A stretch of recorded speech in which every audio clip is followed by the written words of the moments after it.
Good morning, traders. Today is August 6th, Saturday.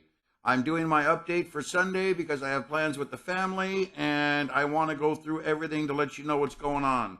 Jobs numbers came in hot for July, which is kind of unexpected in my mind, considering we've seen a number of announced layoffs. And I know in at least the local area out here in SoCal, people are still out moving and everything, but there are mild job numbers. Consumers are still spending, but they're being very cautious. I think that number is going to be revised downward. I think the continued economic data with regards to homes and spending, especially auto sales and things of this nature, I think you're going to find that we're in a very unique scenario that through the end of the year, things might actually get a little tighter. I want you to be aware that the Fed is still trapped in this high inflation, high CPI type of trend, which we haven't seen since the late 90s into early 2000s, which led to a period of extreme crisis between 2000 and 2008, a period of very sideways market activity. And I want you to focus on that because I think we're kind of nearing an area that's going to push the Fed into some things that are very similar to 1970.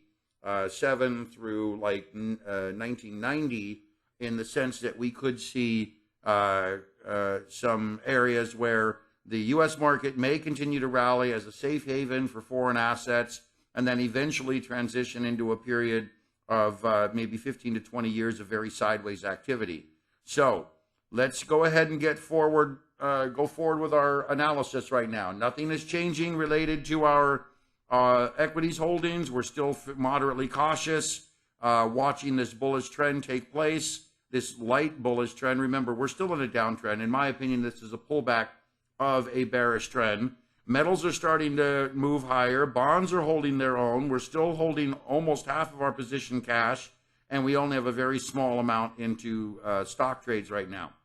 Alternately, we have this extra portfolio for those who can't get into metals. We're still 75% cash. We're waiting this out. We need to see some clear definition of an uptrend in the market before we'll go ahead and allocate any money. We still have 10% stocks that we can play with to try to catch some trends. There have been some good trends, but I'm going to show you why we need to stay cautious. And then, of course, 15% bonds. Bonds are holding up quite well right now, potentially forming a bottom. We need to see how this holds up. We may have to move out of this position if the markets really begin to weaken. Metals, I believe, have set up a capitulation bottom, but I will warn you that they could go lower. There is a real chance that, market meltdown, big market meltdown could send metals, to another low, retesting the 1700s again, 1690s. So we're just going to hold off where we're at there. The May 8th, no, this one. Right now, nothing has changed. The NQ is still bearish. ESYM, Dow Jones, Transportation, and SPY are all short-term bearish, long-term bullish. Gold and silver are still modeling downward because of the recent downtrend over the past 60 days. I'll show you these charts here in a bit. Good move in gold and silver. We need to see it. We need to see it get above like 1960, 1980. And we'll have a very strong confirmation of another bottom here. And oil is mixed right now, short-term bearish, long-term bullish. Oil's back down below $90 a barrel at 88.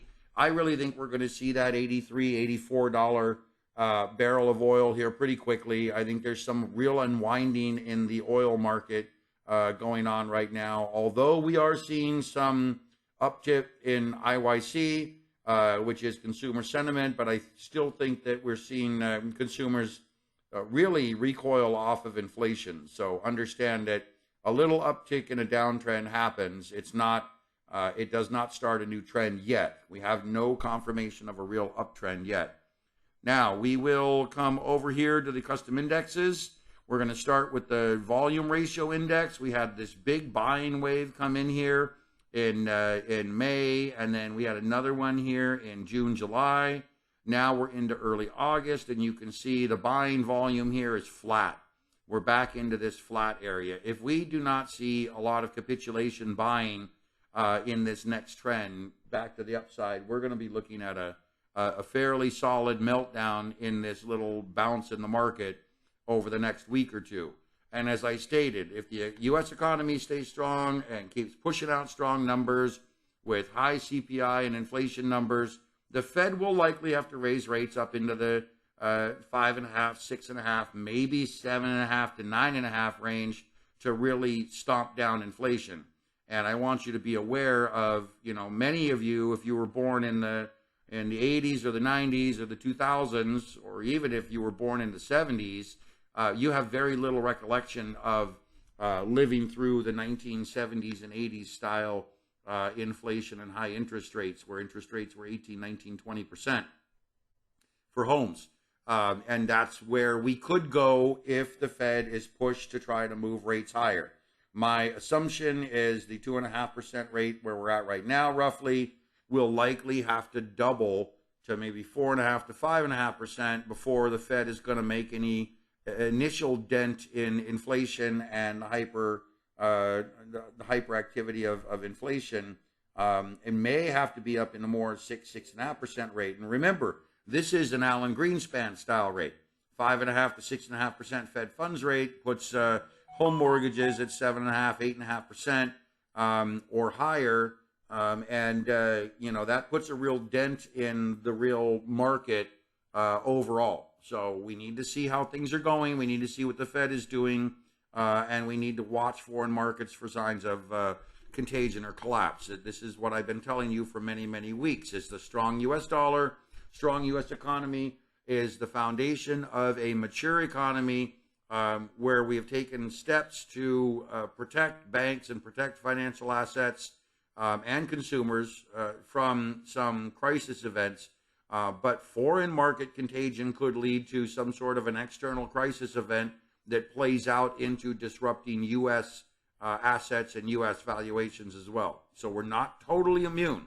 We're protected, but we're not totally immune. Now, we've had this big bout of buying. I think this is going to diminish and start to weaken back down into a downtrend. What we've got to watch for, like I said, is some kind of a downward blip right here. This would be a very big downward or a reversal in trend. If we were to get a downward blip, another downward blip on this custom volume index or ratio, it would mean that sellers are now moving in with extreme pressure and we're going to see a broader downside trend. So let's just move on to the next chart. This is the custom US, August 6th, yes. Custom US Valuation Trend Index. You can see this little blip here. This is a monthly chart. And you can see that we've got a real solid downtrend after the COVID peak. And you can see that we're not seeing any real appreciation. We would be seeing appreciation like right here. This appreciation wave in stocks and assets was very, very clear. We're not seeing much of an asset trend here. We're seeing a downward trend. We're peaking out. We're likely going to roll over the next 3 or 4 months, heading into a downward trend, depending on what the Fed does, depending on what consumers do through the holidays. But I expect this to try to struggle to find support right now. Central banks are going to raise rates, and it's going to create issues for technology companies and consumers. It's already happening. We could see a bit of a sideways flag here, but I expect it to roll down. I'm counting this basically as 1, 2, 3, 4, and then looking for a fifth wave back down here. And that could still just constitute wave 1 of a broad A, B, C type correction, or it could constitute the end of a wave. Now, I'm looking for this area very similar to back over here. So if I were to draw a line back over here, this 4 area, or up in the 360, 370 range right in here, this is an inverted chart, would literally be where I'm looking to try to see the market's bottom. So I'm basically expecting more weakness. I don't see any way out of it. Even though the U.S. markets are strong, understand that things are changing. Consumers are not spending. We're in a layoff phase. We're in an early recession phase. Ideally, you should not be trying to look for strong upward trend bias in a recession phase or an early recession phase where the Fed is raising. Now, also, I will add that the Fed tends to move in waves. So they are typically raising rates or dropping rates. And they normally raise rates until some crisis event or some economic factor shifts. For example, Alan Greenspan raised rates in 2003, 4, 5, and early 2006 until it reached a peak and stalled. And then the housing market hit, and then he rolled the rates back lower. Same thing happened with Powell, raising rates in 2018 until the credit markets collapsed, and he ended up dropping rates back down until COVID hit, and then he went to zero. So understand that we're in a rate raising scenario. They may pause a bit, but depending on data, which is still coming in super hot for the U.S. economy, we're looking at a real potential next wave down. And I don't want to draw it too far, but it's really kind of pointing over here in this area. Now, let me point also out, not here yet, okay, over here. This is the large cap index, the custom general large cap index, finding support. Again, this is monthly, finding a little bit of support in a downtrend. You can clearly see the weakness that occurred here after COVID. And you can tell that we kind of stalled and topped out. We were rallying in a speculative phase, but we didn't see any rally in the general assets. It was all speculation from basically, let's call it 2021, end of, well, I should say early 2021 through this peak over here through the end of 2021. It was basically a speculative rally phase. There was no asset price appreciation. There was nothing that qualified as real growth in the economy. It was true speculation. So now we're unwinding. And you can see here we had a little bit of unwinding here. We had a massive unwinding here in 11-12 when QE ended. So these are areas where QE ended. Here, then we had another period here. And now we had a little bit in 2018, which prompted this move right here. End of 2018. Now we're in this unwinding of QE with quantitative tightening taking place. The Fed's not being very aggressive on quantitative tightening, but I believe that the Fed may have to push rates again up above 4.5%, 5% on the Fed funds rate, maybe even a lot higher. And that could cause a broader unwinding cycle. So pay attention. We're not seeing any real growth in trending phases. And we're in a depreciationary cycle phase right now, a downtrend. So downtrend, so here's an example of a downtrend with no quantitative easing.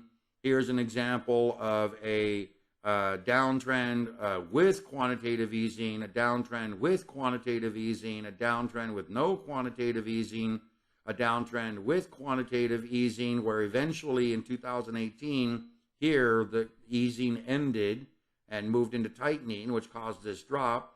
And here's a 2020, which is a downtrend cycle or a depreciationary cycle with extended quantitative easing and stimulus support.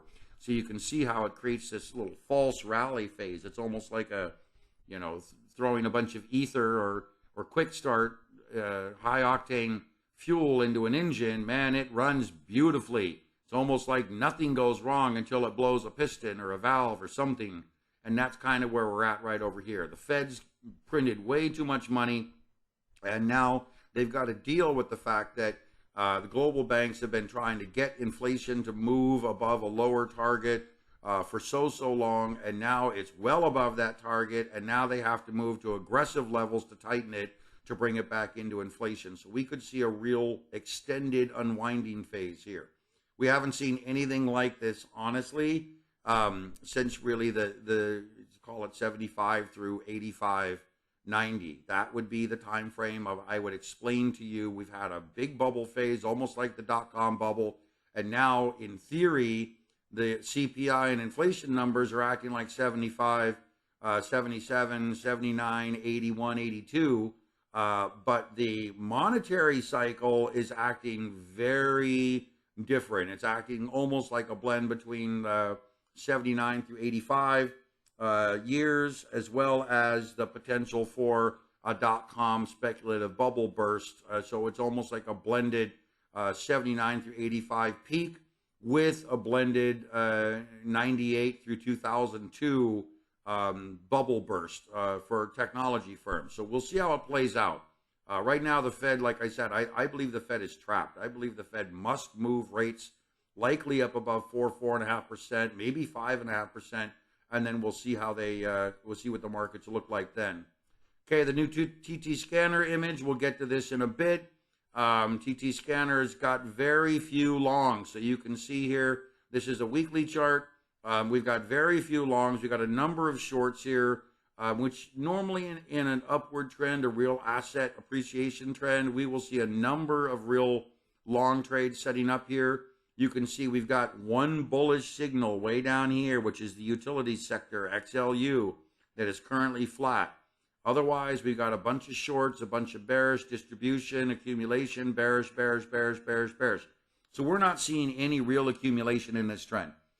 Even though the markets are going up, got a lot of people talking about markets going up, maybe going, I read a comment on Twitter the other day about it's going up, for the next year and a half. We're in a downtrend, folks, and we're likely in a phase 3 or phase 4 excess phase peak. So I'm going to warn you that do not become overly aggressive in your trading. Now is when you want to protect capital, keep it safe, potentially hedge, and wait for some real clear trend direction. Okay, the U.S. to custom global index. This is the U.S. market here in blue. This is the global index here, the smart cash global index in red. I've drawn these separate little boxes showing you where I believe the U.S. market's going to try to target, and why it's so important to see that the global markets have already targeted this low. So the global markets are weakening far faster than the U.S. market. And we have this downward trending here. Tried to draw it in this line. It's a little off these highs. Similar to these downward trending here. And we're right at that upper trend line in the U.S. market. So now would be a very interesting time for the U.S. markets to roll over and begin a new downward phase or attempt to do something different. The global markets are well off of this trend line here. They could recover quite a bit. We have last week we had technical divergence setting up in the RSI here. It's moved to convergence with this new high right here in the U.S. markets. But again, we need to stay very, very cautious. We are basically riding out a very strong U.S. market because, like I said, we're immune from some risks overseas and liability, debt, and credit market liability issues that seem to be rampant throughout the world. But ideally, we need to watch this area here. And something that's interesting, since 2013, where I started this chart, U.S. markets are up 160%, global markets are up 15, almost 16%. This tells you that the U.S. market has really gone through a massive stimulus phase for assets. A ton of money has been printed. There's been massive quantitary easing, massive stimulus for the markets. We saw a nice little rally here from 0 to about 100%. This was over an 8-year time frame. Markets moved up 100%. Then we ran into the 2018-19 peak, which was right here, this downward trend where the Fed raised interest rates to 2.5% and broke the credit markets. Then we had COVID, which was a global event. Now we have a massive rollover event with super high inflation and a big unwinding of the speculative phase. In my opinion, the foreign markets here, if you can see, they're back at 2013-14 levels down in this area. Bring it right over to here. Same levels. U.S. markets, if we were to come back down to this 15-16 level, which I talked about months ago, early this year, and back in April, telling you that ideally this would be a very strong support system for the U.S. markets because the high level over here correlates with the COVID low. This means that some sort of an unwinding event may take place to push the U.S. markets down to this area, potentially down into this area, which would wipe out the last 10 years, basically, of gains, 160% gains from where we're at right now. And that would mean that we would likely see the markets move 50 to 60% downward to the 2015-16 highs or range here, which would be this little box that I'm trying to draw with my mouse. So understand that we're in a very difficult cycle. Do not get too engrossed in trying to buy into this downtrend yet. We still have a lot of unwinding to go, and we could see another wave to the downside. This also very clearly points to the A, B, C, D, potential E down into this area. And that would just be wave one, potentially. Next, we go to the global asset index. Tightening sideways. You can see the little bar here. This is a monthly chart. So even though July moved up considerably in the assets, global assets, this is really a technical bounce, ladies and gentlemen. We're not seeing any real confirmation yet. I'm going to show you this. We are holding support, which is solid. We are in an uptrend, which is solid. We are technically in this sideways range, and I'll get rid of these range levels next time, these line levels. But long and short of it, you can see we're down near these lower areas. You can see the A, B, C wave. We haven't seen any real appreciation here. Be very, very cautious is my warning right now. Strong downward trending, big solid downward trending. Stay cautious right now. I don't see any rally phase yet. Gold cycle index. This I converted to a weekly chart for you guys as we're starting to move higher. We are above this lower range area. We are starting to see some real support to the upside. August may be a very powerful month for gold and silver. We had a very solid capitulation bottom back around July 23rd, 24th. In gold, we're starting to see some upward movement. You can see here, this has gotten higher here. This has gotten higher here.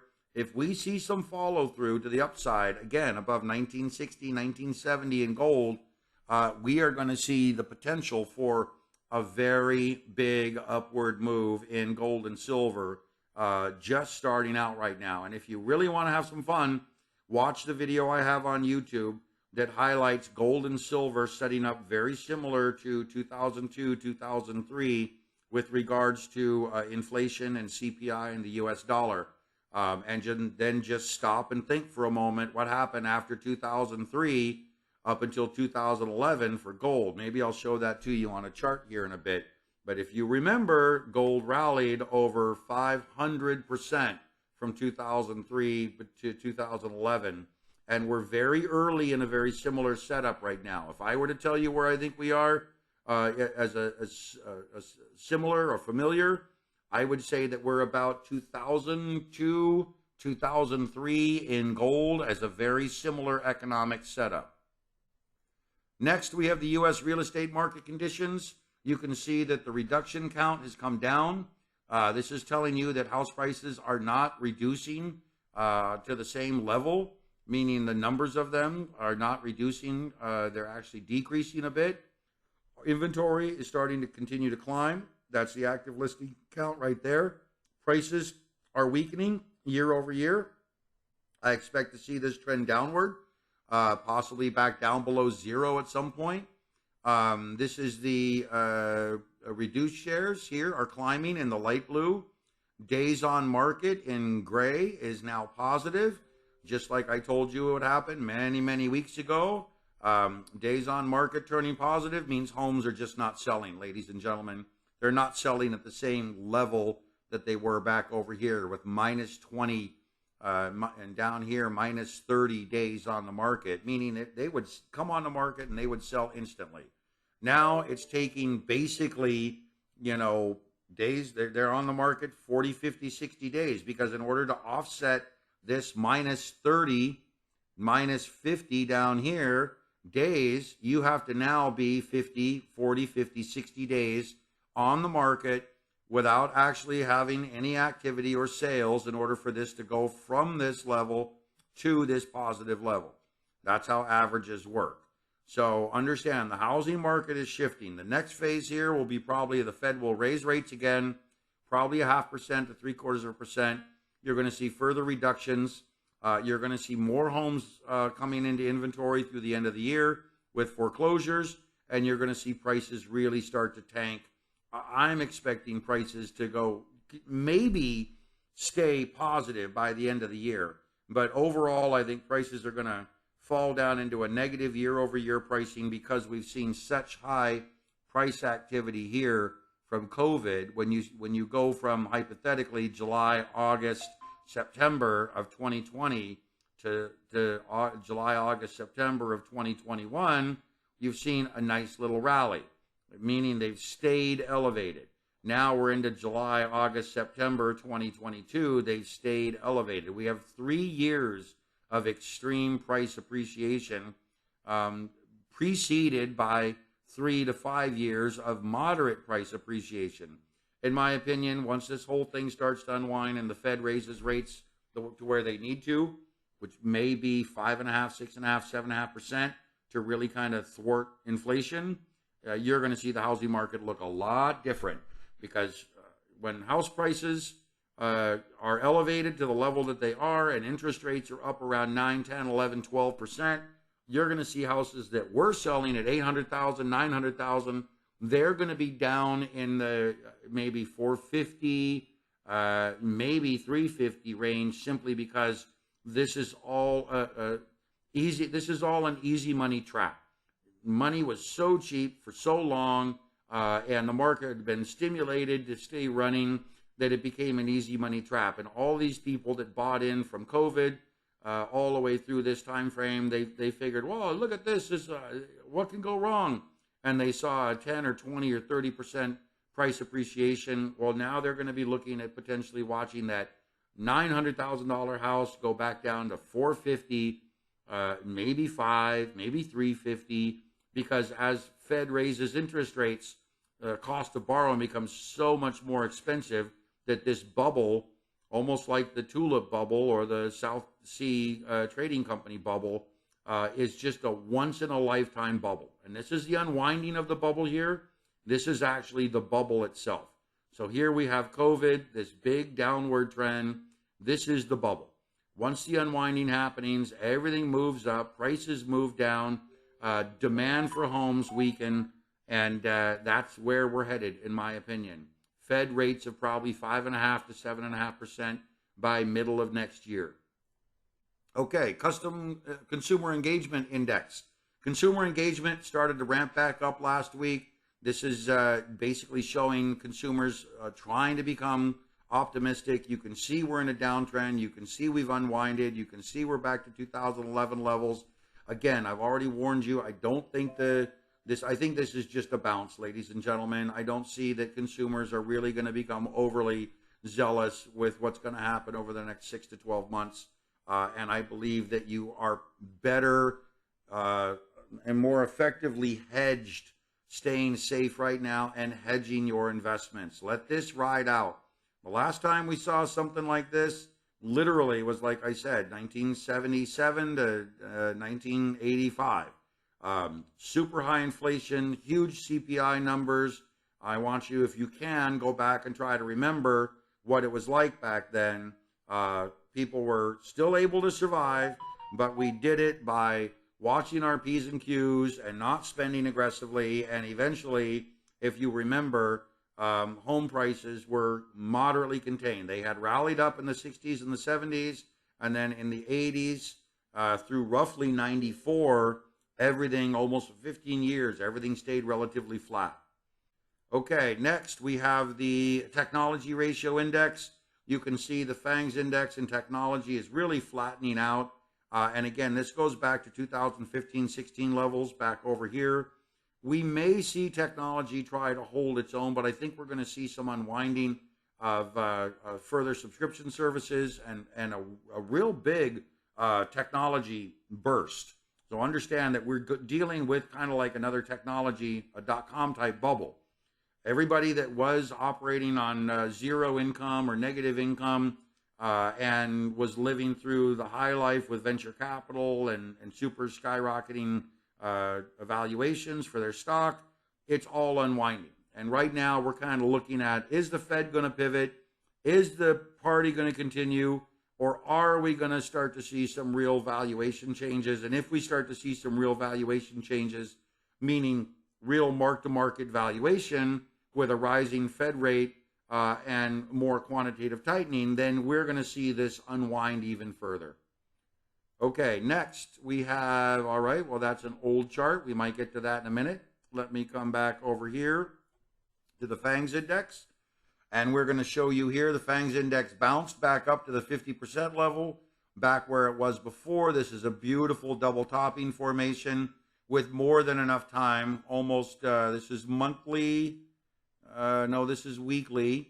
So you have here about 1, 2, 3, 4, 5, 6, 7, 8, 9, around 10 weeks, about 80 days, 70 days. So this is considered a unique price high right here. This is a nominal high. We've got a beautiful double topping pattern here, and you can see very clearly the ABC pattern. I'm going to show you something that's rather cool, I think, on a chart here in a minute, but pay attention because we've got this very solid downward line. We could be looking at maybe next week seeing some upward activity for maybe 3 or 4 or 5 days, but I think we're very close to another topping pattern, and I think we're going to roll over and try to move lower again. So just be cautious right now. Do not try to jump into anything overly aggressively.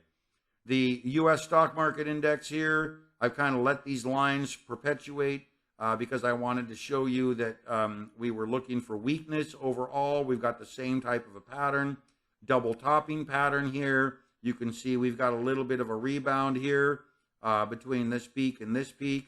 So in this particular area here, which is up here, we've got divergence from here to here. We have convergence here. So the scenario again is we got an A, B, C, possible D, possible rollover, possible short-term double top, and then we're going to potentially move back down into these lower areas. So I'm, again, trying to keep you very cautious and very realistic. I don't see any real strength in the market. In fact, I see moderate light momentum at this point. So here we have the Smart Cash Index. This is the global index. You can see we have no momentum building up here. So there is assets moving into the U.S. markets and the U.S. dollar. Global markets are much, much weaker, and we could see, if we do see a breakdown, we could see a new low come out. Breaking this area here, targeting these downward lows here. Next, we have the metals index. Here's our capitulation bottom that we talked about back in around July 20th, 21. We had a quadruple bottom set up. 1, 2, 3, 4 right there. Now we need to see this rally back up into this 1950, 1980 area. And that's really going to be the sign of strength here. We've got to rally off of this bottom. If we do see another selling leg in the stock market, we could see this come back down and retest these levels, these recent 1680, 1690 levels. But metals are holding up extremely well. When you look at this from 2018-19, markets have rolled over. They've kind of capitulated in the downward cycle for metals, that meaning that there was no real fear in the market. I believe fear is starting to elevate. I believe that's going to drive metals higher. I believe overall metals have held up extremely well considering the strength of the dollar. And I believe you're going to see a lot of foreign markets move to gold as a hedge against deflating currencies. So I believe this is going to continue to build momentum for the next 3 to 5 years and potentially really skyrocket between now and 2027, 2028. Next, we have the valuations index. Valuation index stalled last week. It's not really finding any support. So you can see we had kind of a double topping formation here. I do expect it to roll back downward into this 61, 62 area, this red area over here. You can see we've got this spike here, and we've got downward cycle trends. We're not seeing any real price appreciation. Price appreciation like we saw back here in 2018-19 would really be a sign that we would get above this level here on RSI and see some real strength here. So we've got a bounce in a downtrend. We're very early. I can't call this a bottom. I'm not going to get ahead of myself here. We need to just wait for the markets to stabilize, show us some trend, and figure out what the Fed's going to do. Remember, everything is predicated pretty much right now on the unwinding of excess capital. So it's very hard for me to become extremely bullish about the markets right now when we're in an unwinding phase of the market, when we've seen this massive bubble peak like you see right here, and the Fed is going to aggressively unwind. Yes, we may see another 4, 5, 6% rally in certain stocks, but it's not a general uptrend right now. It's a general downtrend in stocks. Next, we have the commodity to gold index really flattening out. This is the unwinding of the commodity super cycle. A lot of people believe the commodity super cycle is still in place. I believe the commodity super cycle is unwinding. We're seeing some holdouts. For example, like natural gas and crude oil have been extremely high. But I understand that consumer demand is already abated. This thing has unwound from 20, 21, 22 down to 1.8. So it's unwound 90%, which means that at this point, if it continues, the outliers like crude oil and natural gas or what have you may eventually unwind as well. But this is really a sign that consumers have stopped spending and demand is abated, which is what the Fed really wants. Now, there's still certain aspects that are at play here. For example, the upper class consumer is still out there spending away, like no big deal. So we need to see the Fed kind of, throw some more darts is really what they need to do. They need to throw some more darts out there, break a few things, which may actually be more dangerous to foreign markets than the U.S. markets, until they get the Fed funds rate up above 5.5%, 6.5%.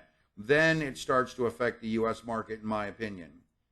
Okay, my favorite, the Volatility Index. I was warning you last week that I didn't see any momentum as we stayed down in this area. And then we saw the rally, and I kept telling you that, hey, we've got this downward cycle channel right here that's really weakening, and now we're up at 10.46. Now we're getting to potentially into some momentum, yet we're not seeing it in the other charts. So I'm going to continue to warn you that we have very weak momentum in this trend. We might see a rally for another week or two. We might try to break above this, but remember, we're seeing very weak momentum in this trend upward. It is still a longer-term downtrend. That's why I'm trying to tell you to stay cautious. You are essentially buying into a bullish pullback in a bearish trend. It is now up above 10, confirmed with a second candle. We see a nice little peak here. This is a new cycle downward trend. So ideally, ladies and gentlemen, we got above this high. We would need to get above this high to confirm some sort of an upward trend. This is a weekly chart. We're weakening in a downtrend. Be cautious. We could still see some upward movement, but this is not a general bullish market trend. This is a weakening downtrend right now, looking for some support before some crisis event takes place. And there's my long-term chart. Okay, so now let's come back here and let's come to here and take a look at this Qqq chart. So what we have here is a Qqq chart that I drew many, many weeks ago. This is a daily chart, and you can see we highlighted this bottoming pattern here. Okay, this was the initial pattern, so I basically drew it from the high to the low to the recovery. Then I copied it and drew it here, thinking that this is where we would be. So I'm going to grab this again, if I can get the right one. Make sure I've got hopefully just these two, and drag it down. Okay, I didn't get the one I wanted, so let me come over here and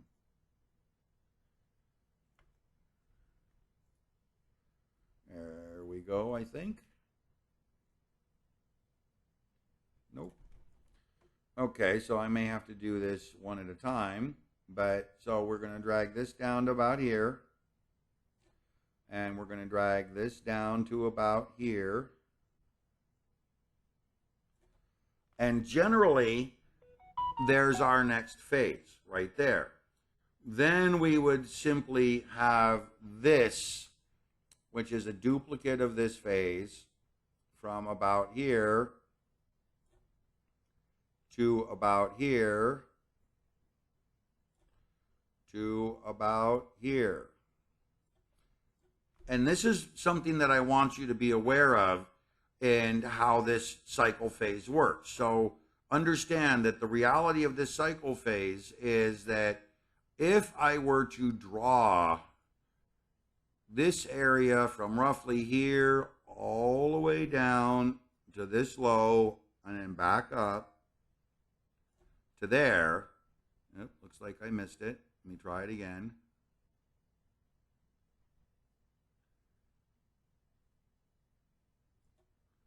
All the way to there, and then basically drag that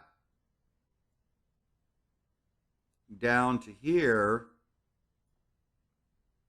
You can see that if I zoom in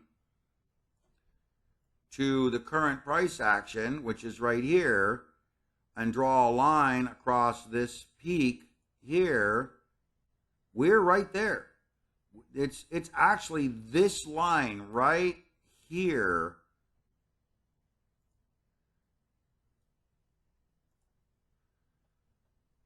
try to make it as bright as I can for you. We're right there. We are already right at what could be the major peak. So again, this was from our original line. I just copied the previous price area, and it is right there. That yellow line right there, yellow and red line right there, that is likely a mirror, 100% mirror image of the last move back from, let me take a look here, from right here, this peak in December 27th through the peak over here in March 28th. We are very likely at the peak in the markets right now, and we can tell that ideally by watching this volume. You can see we had very high volume coming through that peak and then weakening all the way down to this point. Then we get into a very high volume phase through the selling, and then rolling back over and weakening back down to this phase. So now we are very, very close to that peak level. I believe that we're going to see a downward trend take place from this area, weakening down possibly over a couple of weeks, and then eventually trying to take out a new low and find some new low as the Fed continues to battle inflation. Remember, the jobs numbers, the economic numbers are doing the opposite of what the Fed wants, okay? Honestly, they want to see consumer demand weaken, whereas sales of vehicles are increasing. Home sales are weakening. Manufacturing is increasing. Cost of goods is increasing. Inflation is increasing. Jobless numbers are not falling, which is good. They don't want to disrupt it too badly, but understand that I believe the jobs number is going to be revised downward, and we're going to see a very weaker end of the year. We'll see how it plays out. But remember, we are very, very close to weakening right now. And I was going to show you this chart, which has the same type of setup. So this is the S&P 500. I'm going to show you again. This is a trading view. So this S&P 500's got a lot of my lines on it and channels going from way back down here. But what I really wanted to show you today was this beautiful little pattern right here. This guy. Here's the top, rolling down to this peak, and oh my gosh, it just seems to match. Little bit deeper move 3 here, which is fine. Remember, I'll try to draw them for you. A, B, C. C should be longer than wave A. Wave A can never be the longest wave. So when you look at wave A from peak to bottom here, C must be longer than wave A. So from that peak, you can see here that the wave C here, from here to here, is actually probably 130% actually bigger. In fact, I can try to draw it for you. If I can go over here to Fibonacci Extensions, find them real quick, Pitchfork, Fibonacci Extensions, come back up to here. down to here, which is wave A, back up to here. So yeah, we're in the 1.3 range. Let me double click on this and turn on a 1.3. If I need to create one, I will. I will here, 1.38, change the color. Okay. And change the color to a dark red. You can see there's the 1.38 extension, and it comes perfectly aligned right with our bottom, right there. So there it is. So that means that wave C here is a 1.38 extension of wave A. The pullback wave is almost exactly the same as wave B here. We've got it right up to this point off of this low. Next, we would have this rollover coming from this area, rolling back over, and now wave E, the fifth wave, could be equal to wave C, could be shorter to wave C, which is this middle wave here. So now let's just drag this, hypothetically, could be shorter, could be equal to, or could be longer. Wave 5 can be a very long wave, can be upwards of 4 or 5, not 4 or 5, but 1.5 to 2 times, if not more, wave C. So we could be looking at 3190, 3150 on the S&P 500 if wave 5 is equal to wave 3. If it is equal to wave 1, we could be looking at 33, 3400, which is the level that I've been telling you from months ago, that the S&P will not find support until it gets below 3,400. Now, ideally, the 3,000 to 3,100 really is my target zone. That tells us that we're probably going to see an equal wave, if not a 1.2% move coming down into this area, 1.25% potentially of this area. So hypothetically, it's this range times 1.25. So understand that we are likely in a very downward cycle here. I want you to be aware that this tells us that we've already recovered off of this peak back up to the same level right here. It's a mirror move. It's exactly 100% mirroring this move right here. Again, look, here's our peak off of these lows. Let me try to get to this low here. So pay attention to this peak level and this peak level over here.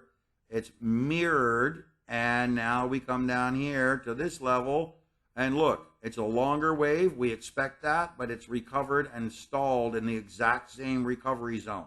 So wave 2 is the same as wave 5 right now, or 4, and I believe we're in a downward cycle, shifting directions, weakening, and going to move lower. Okay, now I'm going to keep an eye on the time. I hate making these things super long, so let's come back over here real quickly. We'll go through the TradeTank charts. S&P is bullish weekly, bearish daily, topping arrows here. This is telling us that it's topping. Nasdaq is, I'm going to try to make this quick. I'm sorry to take so long.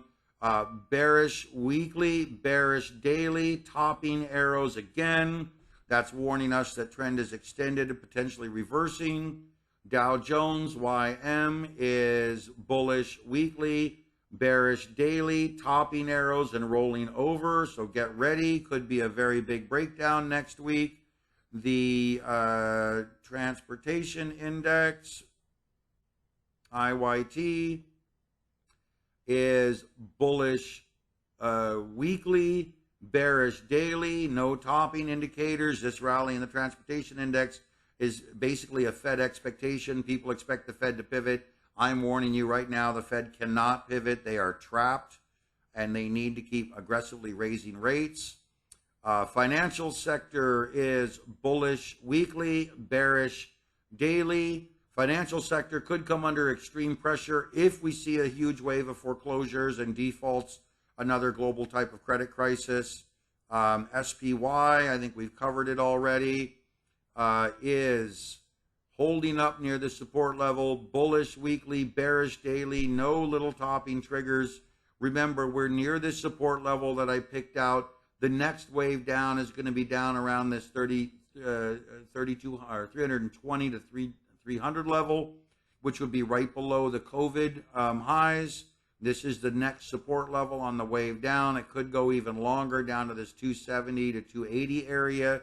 So be aware. We're basically looking at a 270, 280 lower support to call it 310 to 320 higher support for the next wave down. Russell 2000, IWM is weekly bearish, daily bearish, rolling over potentially, looking for a downside move. Let's come into TLT.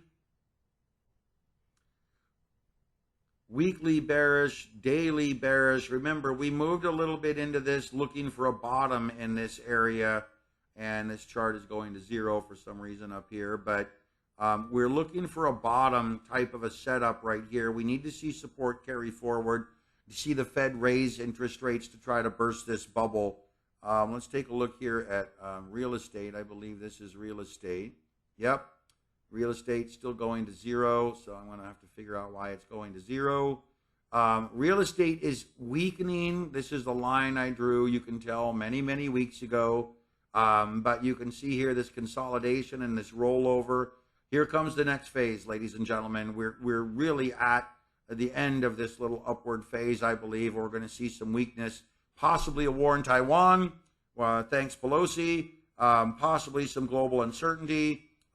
We really, I think, are transitioning into the next phase of this downward cycle, and the Fed is probably going to have to continue to raise rates if the data continues to show a strong economy. Now, let's come over to the Efs Tools Charts. This is weekly ES. You can see that we are weekly bearish on the auto trend master, which is very short term. We went bullish off of this breakout of this blue line right here. We're back up into this middle channel support area, so be very, very cautious. The Nasdaq is going to look the same. You can see that we are off of a auto trend master bullish cycle. We are likely in this area down near this support level here. We're just above it. On the Nasdaq, be very cautious. Weekly, this is still in a downtrend. So this is a pullback in a downtrend.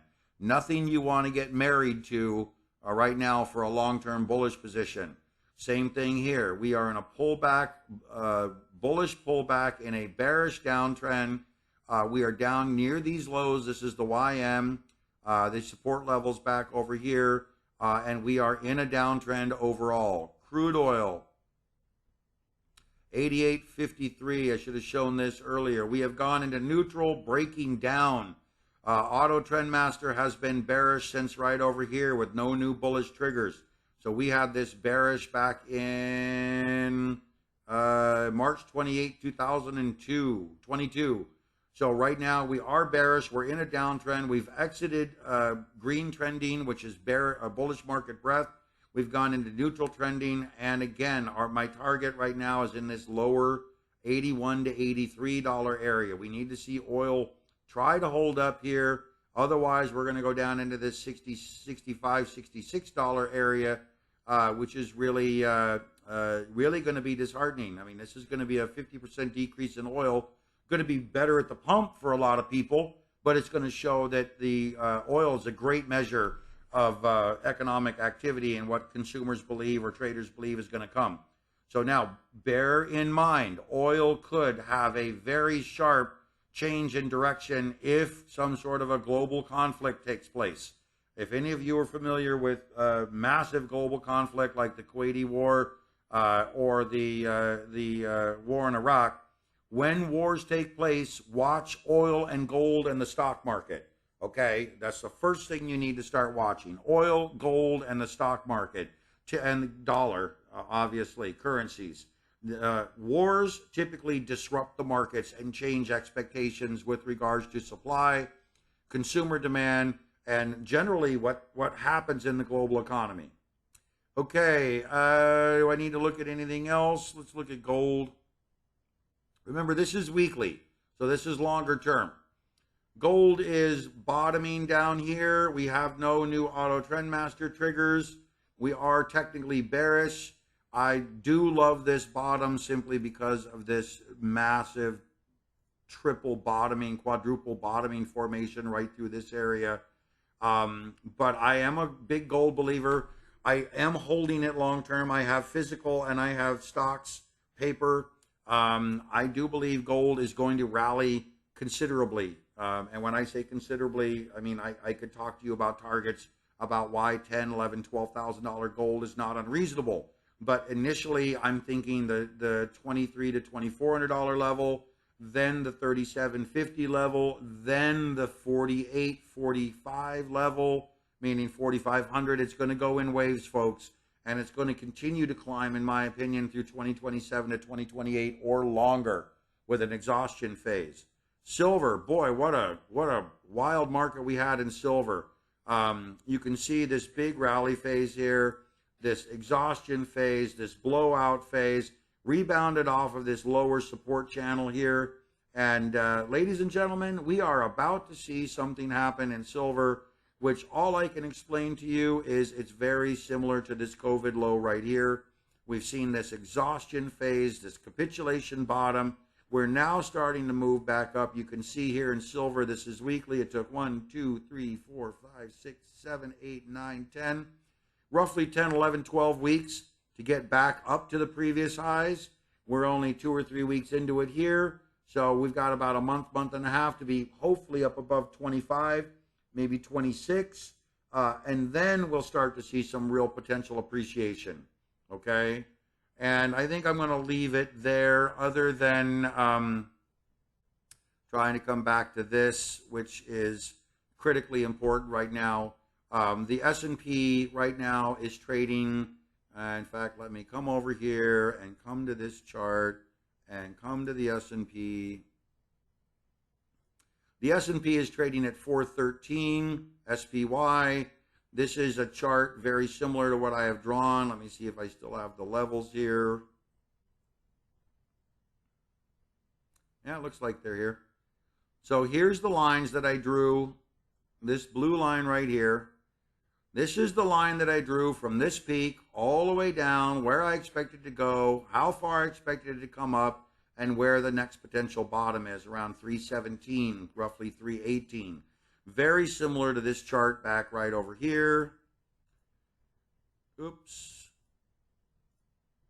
Very similar to this chart here, back in the 317, this is actually lower, 305, 306. So now where we're at the 413 level. We got a little bit higher right over here. We are into August of 2022. So this chart was drawn back in March 6th of 2022, way back over here.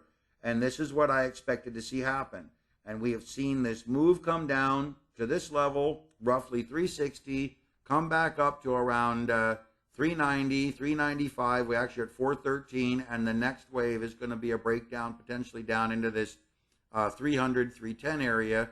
And I want you to be aware. So here's our move from March back over here.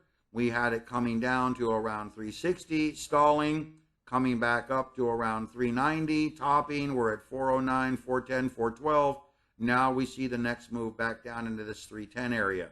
That's where you need to keep your mind focused on what's coming over the next 2 to 4 months. Remember, my job is to help guide you 2 to 4, maybe 6 months into the future. So right now we're staying cautious. We're letting the sun play. And we're going to decide what to do when that next phase sets up and what the markets are showing us. That's it for now. Look for my other videos. Follow me on Twitter. Follow me on YouTube. Really appreciate things. There's going to be new upgrades coming. I'm working on them now. And I can't wait to show you guys what's next.